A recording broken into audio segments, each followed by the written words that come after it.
अखेर एनआरसी कंपनीची धोकादायक भिंत हटवण्याच्या कामाला सुरुवात। टिटवाळा न्यूज व नगरसेविका तेजश्री हेमंत गायकवाड यांच्या पाठपुराव्याला यश। आंबिवली बल्याणी मार्गावरील एनआरसी कंपनीच्या परिसरातील धोकादायक भिंत अखेर हटवण्याच्या कामाला सुरुवात करण्यात आली आहे। नुकत्याच घडलेल्या अपघातानंतर टिटवाळा न्यूज तसेच नगरसेविका तेजश्री हेमंत गायकवाड यांनी सातत्याने पाठपुरावा केल्यानंतर प्रशासनाने ही कारवाई सुरू केली आहे। रविवारी आंबिवली बल्याणी मार्गावरून प्रवासी रिक्षा घेऊन जात असताना एनआरसी कंपनीच्या परिसरातील जुन्या भिंतीचा काही भाग अचानक कोसळून तो थेट रिक्षावर पडला होता। या दुर्घटनेत रिक्षा चालक भगवान रामचंद्र गोंधळे राहणार मोहिली हे जखमी झाले। ते MH05 DZ 9182 क्रमांकाची रिक्षा चालवत होते। या अपघातात रिक्षेचे मोठे नुकसान झाले असून चालकाच्या हाताला मुका मार लागलाय। या घटनेनंतर परिसरातील जुन्या व जीर्ण अवस्थेतील भिंती नागरिकांसाठी धोकादायक ठरत असल्याचा मुद्दा ऐरणीवर आलाय।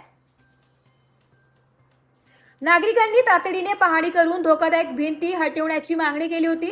या मागणीची दखल घेत अखेर संबंधित यंत्रणेकडून आज धोकादायक भिंत हटवण्याच्या कामाला सुरुवात करण्यात आली आहे। या कारवाईमुळे परिसरातील नागरिकांनी समाधान व्यक्त केले असून उर्वरित धोकादायक संरचनाही तातडीने हटवण्याची मागणी केली आहे। Bureau report, Titwala news, Titwala.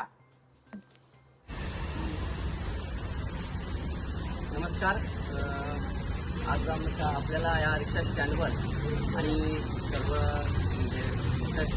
चालक आहे, चालक मालक या सर्वांच्या हिताचं जे काम या ठिकाणी झालेलं आहे, खरोखर मी आभार व्यक्त करेन। या ठिकाणी ते संदीप भाऊ आणि भेट देण्याकरता आलेले आहेत। मागे 2 दिवसापूर्वी झालेली जी घटना आहे आणि या 2 दिवसाच्या पूर्वी अगदी 3-4 वर्षापूर्वी घटना घडली होती, फार भयंकर होती। पण त्यावेळेला काही आपल्या योग्य असं पाठबळ आपल्या मागे नसेल किंवा ताकद नसेल म्हणून आपल्याची बातमी आणि तो कार्य झाला नाही। पण आज 2 दिवसापूर्वी जी घटना घडली ही अतिशय म्हणजे काही जीवितहानी होण्याची शक्यता होती, पण ती थोडक्यात वाचवली। पण त्याच्यातूनही मार्ग म्हणून काय तर आज म्हणजे आपल्या या स्थानिक ज्या नगरसेविका आमच्या तेजस्वी ताई आहेत यांच्याकडे आमची ही या गोष्टीची दखल घेऊन त्यांनी जो मार्ग काढला फार आमच्यासाठी चांगला आहे। कारण आम्ही दिवस रात्र या ठिकाणी प्रवास करत असतो, आमच्याबरोबर पॅसेंजरही असतात आणि त्याच्यातून ही या घटनेतून आणि जी गोष्ट पुढे आली त्याच्यातून ही जी भिंत आणि आज जी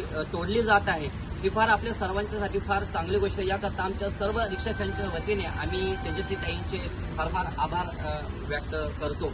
आणि आमचा हा रस्त्याचाही एक प्रश्न आहे की हा रस्ता भले हा तात्पुरता स्वरूपाचा जरी असला तरी फार जीवघेणा प्रवास या रस्त्यावर करावा लागतो आणि याच्यातूनही आम्हाला योग्य असा दिलासा आमच्या ताईंनी दिलेला आहे। नक्कीच